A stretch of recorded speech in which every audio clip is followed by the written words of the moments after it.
Hi everyone. In today's tutorial, we will show you how to sync Google Authenticator for the correct time code if your codes are showing as invalid or out of sync. This tutorial is for you if you are on your mobile dashboard. If you want to sync the Authenticator time, all you need to do is tap your Authenticator code.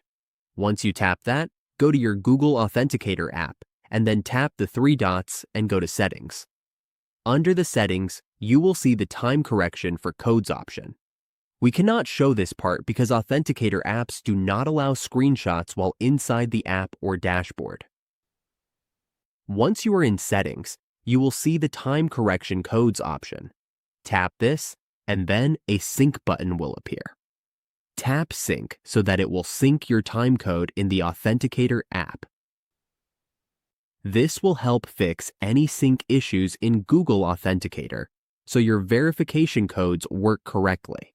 It will also make sure your codes stay accurate for secure logins by enabling automatic time sync on your device.